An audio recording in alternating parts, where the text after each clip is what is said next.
on parlait sans sentiment. Il y a, c'est vrai, un problème que je mets à part, qui doit être réglé par deux voies concernées. C'est-à-dire quoi?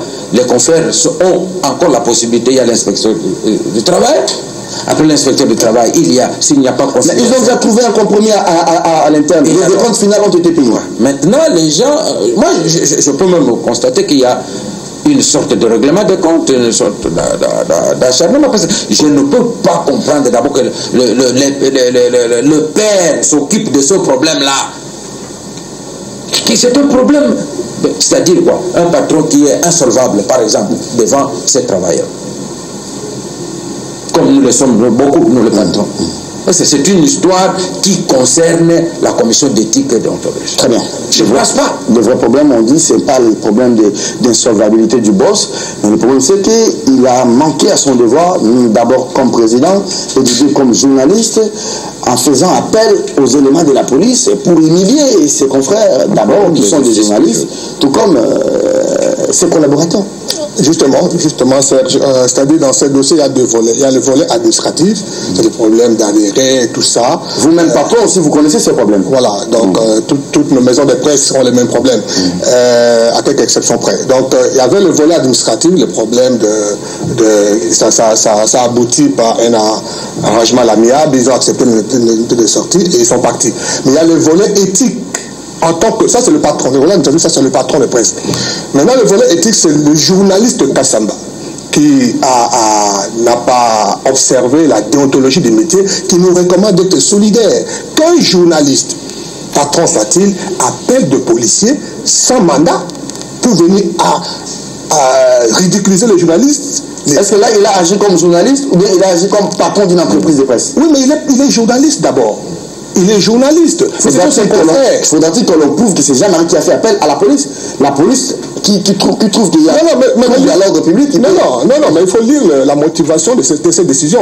Donc la commission dit, étant donné qu'il a fait appel à la police sans mandat. C'est ça la motivation de la décision. Mais ce qu'il faut rappeler ici, que c'est Jean-Marie qui a saisi cette commission. Justement. Voilà. La première plainte était celle de Jean-Marie. Voilà, c'est Jean-Marie qui saisit la commission des pairs. Et les journalistes reviennent pour saisir la même commission. Donc il y a deux plaintes dans cette affaire, deux plaintes croisées qui concernent les deux parties. Les deux parties, sur le plan éthique. Et la commission invite Jean-Marie à plusieurs reprises, ils le disent. La commission invite Jean-Marie pour venir statuer, pour venir... on a obtenu 3 fois de remise. 3 fois de remise, et tout de prétexte, c'est vous qui saisissez, et la commission siège. Et ça m'étonne aujourd'hui que les avocats puissent faire recours. Mais quand on les invitait, ils étaient où? C'est d'abord un manque de respect pour cette commission, et je crois qu'il est victime de ça. Et quelque part, il y a un problème éthique. Il y a un problème éthique. La déontologie nous recommande d'être solidaires, de nous défendre, et c'est double. D'abord en tant que journaliste et en tant que responsable de ce journaliste au niveau provincial. Donc ça, c'était une faute grave. Et moi, je crois que c'est pas une question de règlement de compte. Je vois très mal Kassamba qui malmène ces journalistes. Comment il va nous gérer, nous tous les journalistes de Kinshasa? Si à ces journalistes il fait ça, et aux autres, comment il pourrait se comporter? Donc je crois qu'il n'avait plus ce bon témoignage pour gérer les journalistes au niveau de la province. Très bien, on va suivre l'appel. L'appel, il est suspensif de la décision. Oui, tout à fait. Merci beaucoup. Allez, on va suivre cette affaire au niveau de l'Union nationale de la presse du Congo, ou du moins dans sa section ville de Kinshasa. L'appel, on dépose tout à l'heure à la commission de discipline. Blocage des négociations entre les FCC et CAS en vue de la formation du gouvernement. Je suis à vous. Les dernières ordonnances posent problème. Les FCC dit ne pas comprendre comment on prend des ordonnances. On dit, écoutez, le gouvernement a entendu, il n'y a pas eu conseil de ministres, il y a un gouvernement qui explique des affaires courantes, il y a un premier ministre qui n'a pas encore été investi, mais aussi la présence de quelqu'un qui n'est pas du CAS ni du FCC, qui occupe les conseils d'administration, ça choque un peu les FCC, ça bloque quand même les négociations à 10 jours de la clôture de la session au Parlement. Parlons de 10 jours de la session du Parlement. Je vous ai dit quelque part, une fois ici, que ce gouvernement ne s'est pas investi dans cette session. Donc, de toutes les façons, ils vont chercher à prolonger. Ça, c'est une autre paire de manches pour se faire des émoluments et tout. Quant au FCC, ce qu'ils disent est cohérent. Mais ce qui gêne l'opinion, c'est quoi? C'est que le FCC ne peut pas se prévaloir de sa propre turpitude. Comment ça? Lorsque les chefs de l'État nomment le Premier ministre en violant la Constitution, l'article 78, lorsqu'ils nomment le Premier ministre en évoquant un accord privé entre le FCC et CACH, et lorsqu'on interpelle, on dit que cette ordonnance-là est anticonstitutionnelle. Tout le monde dit non, non, ça va, le président a pris l'ordonnance, c'est normal et tout, on passe. Mais on encourage le président à continuer à violer la Constitution.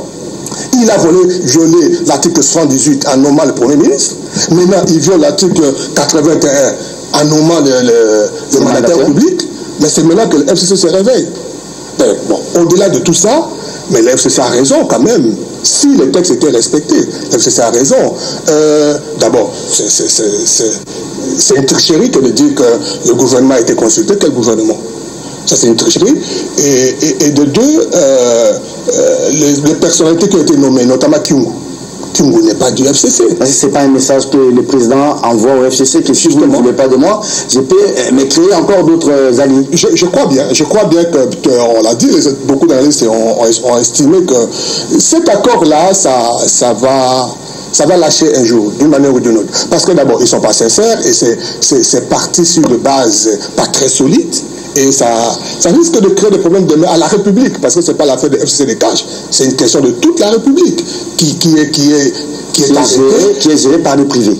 Par des privés, par des accords privés, malheureusement. On nomme un Premier ministre, Serge, dans un pays normal, on nomme un Premier ministre, encore que le Premier ministre, lorsqu'il prend la parole pour la première fois, il remercie d'abord son autorité morale, attends le Premier ministre avant de remercier le président de la République. Donc, on nomme un Premier ministre, dès lors qu'on a nommé un Premier ministre, c'est lui, le patron.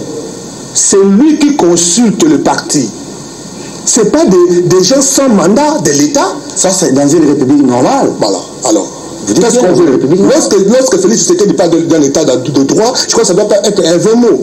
Il ne revient pas aux gens sans mandat comme les Némi, comme les François Mwamba, se retrouver quelque part pour commencer à discuter du. Mais lui-même, sa nomination a été précédée de négociations entre des gens sans mandat. Ça c'est normal. Voilà. Avant qu'on le nomme, oui, mais dès lors qu'on l'a nommé, il doit prendre son pouvoir. Le Premier ministre doit prendre le pouvoir, c'est lui qui invite les CACH et discuter avec les CACH. C'est lui qui invite le FCC. C'est lui qui peut aller voir Tshisekedi. C'est lui qui, à la limite, peut aller voir Kabila. C'est lui qui forme le gouvernement. C'est son gouvernement. Ce n'est pas le gouvernement de FCC CACH, c'est le gouvernement Ilunga. C'est comme ça que ça se passe. Mais maintenant, des gens qui n'ont pas mandat du coup de l'État, qui commencent à négocier le gouvernement, et des gens qui seront au gouvernement sans passer par lui, comment il va les gérer? C'est ça le problème. Au-delà de ça, il y a les CACH qui vont maintenant, qui poussent un peu trop loin le bouchon pour demander 45% pour le quota du gouvernement. Je vais revenir à vous. C'est juste un blocage, hein, c'est pas une rupture. Bon, mais écoutez, lorsqu'on vous lisez le préambule de la Constitution actuelle, une constitution que beaucoup disaient touche pas ma constitution, respect de la constitution, c'était, vous savez, nous avons passé beaucoup de temps ici, respect de la constitution. Dans ce préambule, il est dit, il ne faut plus revenir aux erreurs du passé qui ont fait que la RDC s'est trouvée dans des crises politiques qui l'ont empêché d'évoluer. Les gens doivent savoir que la grave crise qui a poussé Mobutu à prendre le pouvoir, c'était ce genre de crise. Justement. On n'arrive pas à respecter la Constitution qui est claire que celui qui a la majorité forme le gouvernement. Tchombe a la majorité et Kassavou nomme quelqu'un, Premier ministre, qui venait d'un autre peuple. Et ainsi de suite. Parce que si le FCC aujourd'hui n'est pas d'accord avec le gouvernement, mais il lui refuse l'investiture, parce qu'ils ont la majorité parlementaire, qu'est-ce qui va arriver? Crise, paralysie de l'État. Alors, on ne doit pas continuer. Donc, c'est pour dire que la Constitution est claire. Le Premier ministre est nommé au sein de la majorité parlementaire après consultation de celle-ci.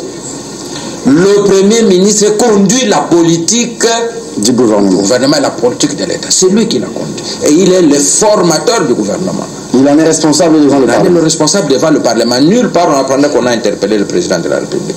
Donc ce sont des choses petites.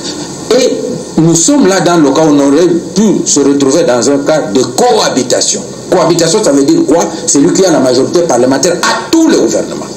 Mais ils ont évité la cohabitation. Ce n'est pas...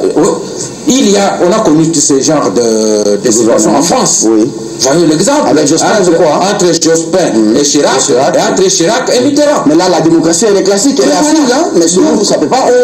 Quand on gère pour la République, on accepte facilement. Mais quand on gère, on dit j'ai beaucoup de gens à placer, qu'est-ce qu'il faut? Il me faut... On ne gère plus la République, on gère... Est-ce que les deux dernières ordonnances qui sont à la base de ces clashs ici ne feront peut-être pas l'objet d'une réquisition à la Cour constitutionnelle? Oui, mais tout à fait. D'abord, je me demande même pourquoi l'Assemblée nationale est tranquille. Peut-être, je ne sais pas qui interpellait. Question orale avec débat à qui l'adresser. Le Premier ministre a démissionné, il n'y a plus de gouvernement, et la Constitution ne lui autorise pas d'appeler le président de la République ni le directeur de cabinet du président de la République pour leur poser la question. Voilà comment le pays est bloqué. Nous sommes dans un vrai blocage qui risque de nous amener vers une crise très grave. Alors, il y a des constitutionnalistes, il y a des juristes qui sont divisés sur cet aspect. J'ai quand même, par exemple, suivi le professeur André Mbata Mangou ce matin. Il dit ça répond à une logique, je ne sais pas moi, à l'article 61, parce que les chefs de l'État, il est garant de la République, il assume la continuité de l'État, vu qu'on n'a pas un gouvernement, c'est lui qui fait tout et il est en mesure de prendre ses ordonnances. C'est faux et archi faux, Mbata évidemment. C'est pourquoi j'ai dit les scientifiques congolais, lorsqu'il est dans son camp, il met la science au service de son opinion politique. Bon, j'ai suivi aussi les droits de l'homme à Cage, qui en un moment avait demandé à ce qu'on puisse rapporter les ordonnances nommant que le président de la République, Joseph Kabila, avait pris, nommant les ambassadeurs et tout ça. Non, ce n'était plus le droit parce que... Et aujourd'hui, il estime que le président de la République est le garant. Le fait d'être garant l'autorise à tout faire. À l'époque, Kabila n'était pas garant. Donc vous voyez qu'on ne doit pas commencer à... Et des gens comme ça devraient se taire. Les gens comme ça, ce sont ceux qui viennent. Si vous voulez négocier pour être ministre, il y a d'autres canaux. Il ne faut pas venir induire l'opinion pour que je vais dire ça parce que le président de la République doit me souhaiter que je l'ai soutenu et je serai nommé. Non. Ce pays a besoin. Félix Kilombo a reçu un mandat. Il doit réussir ce mandat. Il n'a que 5 ans. Pour réussir ce mandat, il ne faudra pas qu'il parte sur des bases conflictuelles qui vont faire qu'aucun investisseur ne peut venir, qui vont faire qu'on ne peut pas avoir suffisamment de moyens, et vous allez apprendre que puisque ça qui ne s'entend pas, à Béni, ça ne se calme pas, que demain ça pète ailleurs encore. Non, on n'en a pas besoin. On a besoin qu'il ait un mandat paisible. Et je pense que c'était le souci là de Joseph Kabila. La présence de voilà, plutôt qu'on fasse une cohabitation, allons-y avec une coalition, le Congo nous appartient à nous tous. Et c'est là le problème. On va dire que le président de la République est le garant, il peut prendre n'importe qui le mettre. Mais c'est dans les quotas peut-être du cash qu'il met le quota là qui lui a donné ça. C'est le quota, c'est ça qui doit être négocié. Et c'est pourquoi je voulais dire ceci, que ce qui se fait, qui a commencé à se faire à Matadi, j'ai suivi ça, j'étais à l'extérieur, qui a commencé à se faire à Matadi et tout ça, c'est-à-dire qu'il se termine le nombre de postes à prendre. Vous allez prendre ça, vous allez prendre. Et puis après, le Premier ministre va se mettre à jouer le deuxième rôle pour... D'ailleurs, il pourra consulter les gens qu'on va lui donner. Peut-être il pourra agir comme Gizenga qui va refuser. On lui propose déjà, il refuse. On parlera de Gizenga tout à l'heure. Alors, ça va venir. Même pour le moment, grâce qu'on ne puisse pas amener le pays à la crise. Et parce qu'on dit, tant qu'il n'y aura pas le gouvernement, on peut continuer à poser des décisions, à poser des actions, tout ça. Ces actions, nous reviendrons, ce qu'on fait de la manifeste. Vous coupez l'herbe sous mes pieds là. Ça revient. Justement, je prends votre dernière phrase. Pendant que la crise persiste, Félix peut encore continuer. Il a nommé à la SONAS, il a nommé à l'ex-Onatra, il nomme maintenant à la GECAMINE, il nomme à la SNCC. Aussi longtemps que la crise va persister, vous êtes mis d'accord ici sur le fait que cette crise risque de nous ramener, comme disait le professeur Banyakou, vers les années Lumumba et Kassavubu. Mais quand déjà le cash va encore plus loin pour demander 45% dans le quota de ministres, mais aussi des ministères régaliens qui aujourd'hui divisent des détons, est-ce que c'est parti pour la gloire? Je me pose la question si ce n'est pas stratégique, ce comportement de... On monte les enchères un peu pour négocier, pour gagner du temps aussi. ce n'est plus un secret, hein, ce n'est plus un secret. On en parle dans les médias, même les acteurs concernés eux-mêmes en parlent. Donc, je partage l'avis de Diane que ça peut nous conduire vers une situation où n'importe quel aventurier peut débarquer et puis mettre tous ces deux camps de côté. Et malheureusement, il serait applaudi comme Mobutu, il serait applaudi comme Laurent Désiré Kabila, parce qu'on ne veut pas respecter la Constitution. Là où je ne suis pas d'accord avec mon aîné, c'est que nous ne sommes pas dans un cas de cohabitation. Le FCC n'est pas majoritaire au Parlement. Le FCC n'existe pas. Le FCC n'a pas été... Les partis qui existent au Parlement sont les partis qui ont été alliés par le ministère de l'Intérieur, transmis à la CENI, qui sont allés aux élections et qui sont au Parlement. De tous ces partis, aucun n'a 250 députés plus un. Et c'est là où le président de la République devait nommer un informateur. C'est ce que demande la Constitution. Non, l'informateur a été nommé à Kingatati quand il a réuni plus de 300 députés. Malheureusement. C'était ça l'information déjà. Malheureusement. On envoyait à Félix, c'est ça le message. Tu vois déjà les noms. L'informateur, c'est la Constitution qui le recommande. Il est nommé par une ordonnance et publié dans le journal officiel, lu à la RTNC. C'est ce que tout le monde attendait. Et Félix l'a promis. Mais qu'est-ce qui se passe? On ne sait pas. Des individus, permettez-moi le terme, c'est-à-dire des gens sans mandat, se retrouvent quelque part et estiment qu'ils ont la majorité au Parlement. C'est ça le problème. Donc moi je crois que ce dossier ici, il faut que le coup... Moi je posais la question au responsable, c'est dommage qu'on le professeur Manda, c'est un Mbata qui a été jusque-là respecté comme constitutionnaliste, qui doit nous éclairer, nous emballe dans des théories sans tête ni queue. C'est vraiment dommage pour nous et c'est une honte pour nous intellectuels congolais. J'ai consulté des consultants, j'ai consulté notamment Joly, qui dit mais il faut que la Cour... Mais c'est vrai, vous avez raison. Vous savez, j'ai écrit une chronique là-dessus où j'ai affirmé que le président avait vu la Constitution. Il y a eu des débats autour de ça. Et à un moment, de tout ce salaire, moi, je suis allé voir Joly, on a discuté, il dit, mais jeune frère, vous avez raison, le président a vu la Constitution. Mais il dit, mais qu'est-ce qu'il faut faire? Est-ce qu'on ne peut pas saisir la Cour constitutionnelle? Il dit, mais le problème, c'est que c'est un acte administratif. Et notre loi, malheureusement, stipule que lorsque vous allez vers la Cour constitutionnelle, on dit, c'est un acte administratif, quel intérêt vous avez? Est-ce que vous êtes victime de cet acte-là? Si vous n'avez pas intérêt, on vous déboute. Mais là, ça me fait le FCC. C'est le FCC qui peut saisir le cours, les cours aux tribunaux. Parce que le FCC a intérêt. Comme c'était leur... Ça va encore frustrer davantage le partenaire qui est Félix. Mais ils sont en conflit latent, ça il faut se le dire. Ils font l'hypocrisie, ils continuent, mais à un moment ça sera ça de continuer à faire l'hypocrisie, malheureusement. Donc je me pose la question, est-ce que Félix ne fait pas ça par stratégie pour gagner du temps, pour aller... Mais ces jours sont comptés. Oui, mais si sa stratégie c'est aller jusqu'à décembre, janvier pour dissoudre ce Parlement, qui est de trop. En même temps, les autres savent que c'est une menace que de conduire sur ce Parlement. Ils peuvent l'arrêter de dissoudre le Parlement avant. C'est ça le conflit qu'il y a. Et lorsque Félix... Moi, j'ai fait une chronique il y a plusieurs semaines où je dis que depuis que Félix est là, il ne fait que rétro-pédaler. Il promet une décision, ou il prend une décision, après il recule. Permettez-moi, c'est grave pour un chef de l'État qui dit je vous donne un informateur et qui ne donne pas et qui ne s'explique pas, qui prend des engagements avec les partenaires, qui dit ok c'est 80, 20 ou c'est 80, c'est 70, 30 et après il recule pour tout remettre en question. Mais un chef d'État, sa parole doit être respectée. Peut-être ses collaborateurs, oui, les partis, oui, mais lui lorsqu'il parle, ça doit avoir force de loi. Sinon on ne pourra plus travailler. C'est le pays qui est bloqué là. Et maintenant les cas soulevés encore 45%, mais aussi des ministères dits régaliens. Je commencerai par rectifier encore ce que le confrère vient de dire, le problème que le FCC n'existe pas. Mais sinon, il n'existerait plus de majorité parlementaire. Même lorsque nous parlons de la majorité en France, on vous dira c'est la droite. Dans la droite, il y a plusieurs partis politiques. Quand on vous dit oh, c'est la gauche qui a gagné, vous savez, la gauche de Mitterrand, il y avait Parti communiste, il y avait tout le monde là qui se sont retrouvés. Quand est-ce qu'on devient majorité parlementaire? Prenons par l'exemple pendant la Première République, Lumumba.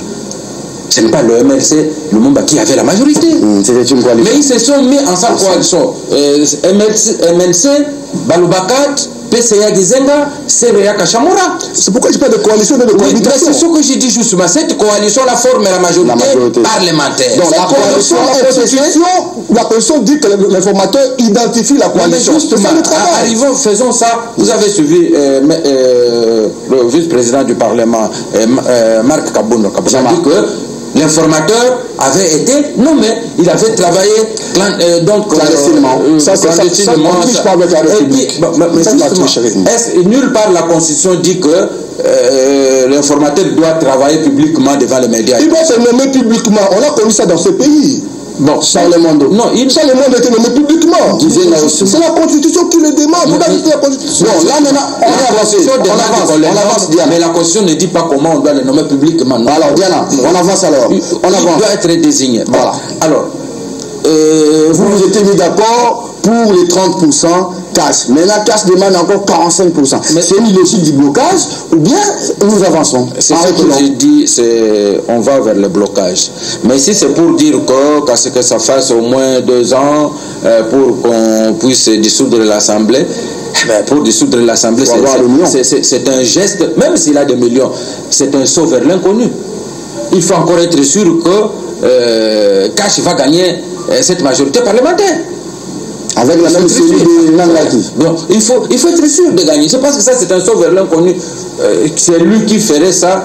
Je pense qu'on ne calcule pas totalement le risque. Quel conseil vous donnerez par exemple au FCC et au CAS en termes de perspective?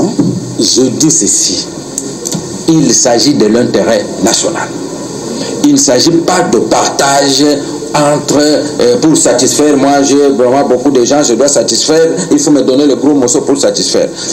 Nous devons gérer le pays et nous avons les textes pour ça. Si on met la Constitution de côté, aujourd'hui, ce sont des égos qui sont en train de négocier, ce sont les ambitions, ce sont une sorte d'avarice qui est en train de gérer le pays aujourd'hui. Il faut que le FCC et le CAS se mettent cela en tête et qu'ils puissent permettre à ce que ce pays vive. Les gens, pendant ce temps, Ilou Kamba reste chez lui en attendant que les FCC et CAS vont convenir et après ils commencent le travail. Voilà. Donc c'est ça, il y a un premier ministre qu'on a nommé et donc on se moque de lui. Il est là, c'est tranquille. Il y a même les ordonnances qui sont signées. Il n'est pas là. La Constitution dit que c'est sur proposition du premier ministre. On dit, mais puisque vous n'êtes pas là. Et on fait du président de la République un dictateur. Un garant dans le sens du dictateur, un garant, c'est-à-dire qui fait tout. Et c'est pourquoi je l'ai dit sur ce tribune qu'un jour vous apprendrez que le président de la République a mis Bengue de côté, c'est lui qui coach les léopards. Parce qu'il est le garant du bon fonctionnement de tout. Donc moi, je pense qu'il faut qu'on revienne au bon sentiment. Merci beaucoup. Et que l'on puisse amener ce pays vers le progrès. Ok, merci beaucoup. Parfait, Mandanda et Yannick Yalaboulassé sont arrivés donc en Espagne pour parler sport. Merci beaucoup, Joachim Diana. L'émission touche à sa fin. On va prendre la Mouka. Il y a des gens qui commentent, ils disent que la Mouka en lambeau. Leur patron en exercice, Moïse, arrive le 23. Bemba aussi arrive ici. Moïse arrive le 20. Bemba arrive le 23. Il est prévu, je crois, une grande réunion parce que Mboussa Yamoussi séjourne ici au pays. Martin Fayoulou est là. Bemba dit il vient pour que les uns et les autres puissent concilier le vie pour faire avancer le Congo.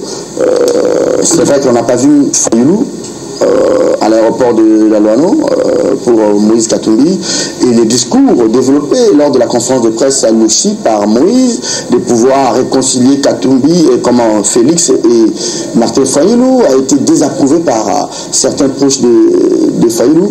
Est-ce que c'est Bemba qui va départager les deux ou bien ça va se jouer comment? Bon, écoutez, je pense mon avis, ça c'est mon avis, au fur et à mesure que les ténors de la Mouka reviennent au pays, au fur et à mesure que la Mouka a des problèmes sérieux. Vous voyez, l'arrivée de Moïse Katumbi a démontré qu'au sein même de l'ensemble, on ne parle pas harmonieusement. Si déjà au sein de l'ensemble, on ne parle pas harmonieusement, c'est difficile de parler harmonieusement au sein de la Mouka. Katumbi vient, il a ses intérêts. Katumbi c'est un commerçant avant tout, un homme d'affaires avant tout. Il estime que dans la Mouka, c'est encore 5 ans en dehors des affaires. Mais avec Cash, il peut le plus rapidement possible se remettre aux affaires. Jean-Pierre Bemba rentre. ce sera tout simplement côté politique. Et donc, le camp Bemba, Fayoulou, pourvu que ça tienne, Fayoulou accepte le leadership de Jean-Pierre Bemba.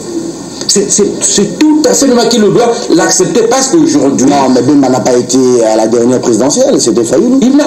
Le fait d'être à la présidentielle, ce n'est pas ça être le leader, il est naturel. Il y a les leaders fonctionnels, il y a les leaders naturels.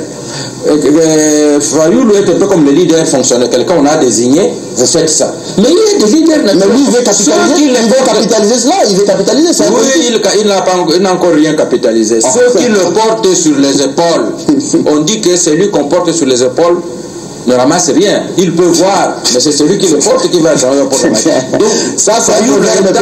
Oui, ça a eu le temps sur les épaules des gens. Il doit, parce que s'il ne reconnaît pas le leadership de Jean-Pierre Bemba, de Katumbi, ça sera difficile pour qu'il existe comme tel.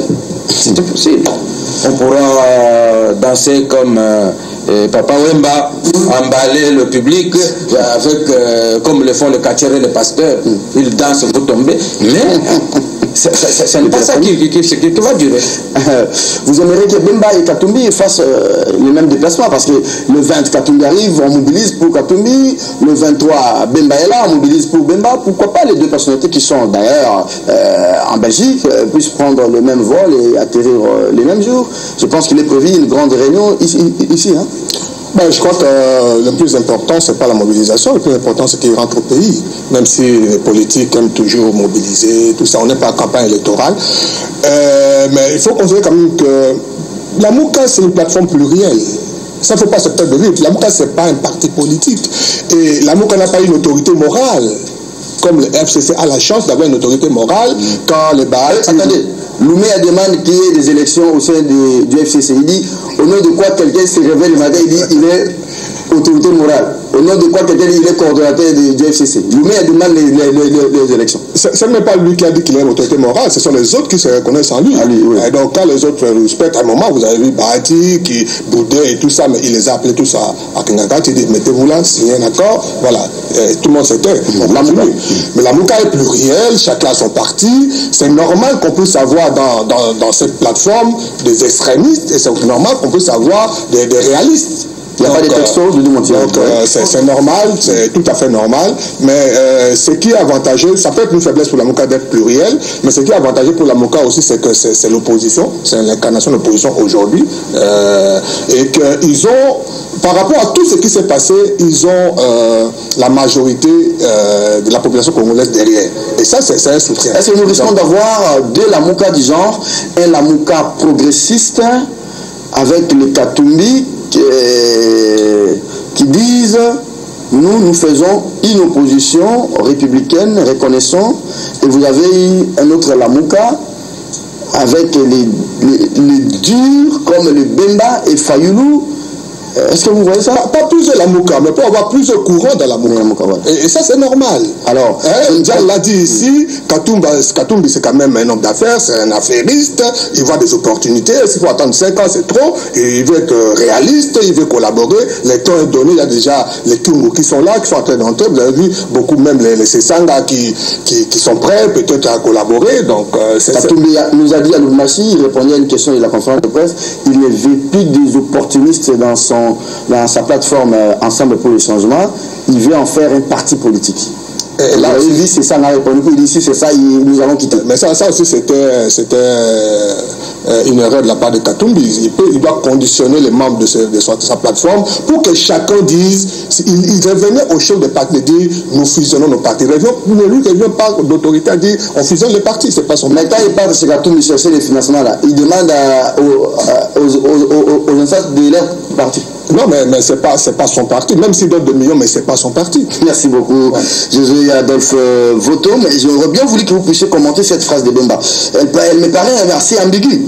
J'ai hâte de vous retrouver pour que nous puissions ensemble renforcer l'unité de vie et d'action pour un Congo prospère. De retrouver... Vous l'avez dit, donc la Mouka déjà, il y a plusieurs courants, il y a plusieurs vues, et puis ils ont annoncé une conférence ici, quand tout le monde sera là. Au moins, même si au-delà des différentes approches, mais il faut quand même qu'il y ait une vue commune. Qu'est-ce qui nous rassemble? Sur quoi on ne déroge pas? Très bien. Voilà. Merci. C'est important. Merci José Adolphe Voto. Merci à Joachim Diana Dikoupa. Une dernière question à vous, Diana. J'ai suivi ce débat sur l'enterrement. On dit qu'il faut exhumer le corps du patriarche Gizenga pour le ramener à Bouma. Les autres disent non. Là où il est enterré, c'est non loin de Tshisekedi. Je crois que c'est à 400 mètres. On prépare aussi le mausolée pour Mobutu. Qu'on le laisse là, qu'on construise tout simplement un mausolée pour Papa Gizenga. Vous êtes d'accord ou pas d'accord? Bon, mais le principe était que là où on l'avait enterré, c'était un enterrement provisoire. Et que lui-même, de son vivant, il avait préparé sa tombe à Bouma. Bon, maintenant que son ami Tshisekedi est là, on prépare aussi bon, si on veut faire de cet endroit-là un panthéon, des lits de repos, tant mieux, on peut construire un mausolée pour lui. Construire un mausolée. Comme ça permet, si je vais me déplacer, je verrai en même temps les cimetières de Gizenga. Je viens des Zambie, tous les anciens présidents ont de mausolées dans un endroit. Vous voyez Chiluba est là-bas, vous voyez celui qui est venu, mais tous au même endroit. J'ai des photos, j'ai pris de chacun de ces mausolées. Et vous entrez. Donc, quand vous allez, on vous amène à vous visiter, vous voyez l'unité d'un pays quand même. Contrairement à nous, Kassavoubou et à Singini, Mobutu est encore au Maroc, et il n'y a que M. Laurent Désiré Kabila qui est ici. Il y a que Gizenga et Tshisekedi aussi qui sont à 400 mètres. Merci beaucoup à vous. Madame, Monsieur, l'émission est terminée. On se retrouve demain. C'est vrai que vous nous avez demandé de revenir sur l'Assemblée provinciale. Les médias n'ont pas parlé de ce sujet, mais ce qui est vrai, c'est que tout à l'heure, il y a plénière à l'Assemblée provinciale. C'est au cours de cette plénière qu'on va adopter le procès verbal qui a fait allusion, qui a été a posteriori. Donc, ça sera un procès verbal a posteriori. Donc, comprenez, vous qui non, vous avez le temps, allez-y à l'Assemblée provinciale, suivre cette plénière et au cours de laquelle le PV de la dernière séance du vendredi passé sera adopté. L'émission est terminée. Je prends ces textos d'un téléspectateur de Calamou dans un salon de coiffure. Il n'a pas demandé qu'on cite son nom. Il demande aux uns et aux autres à l'Assemblée provinciale de mettre chacun de l'eau dans son vin et de ne pas considérer l'Assemblée comme une église pour les uns et pour les autres. Il ne faut pas trop tout dénoncer. 9h30, ça sera demain pour Kursk. Au revoir.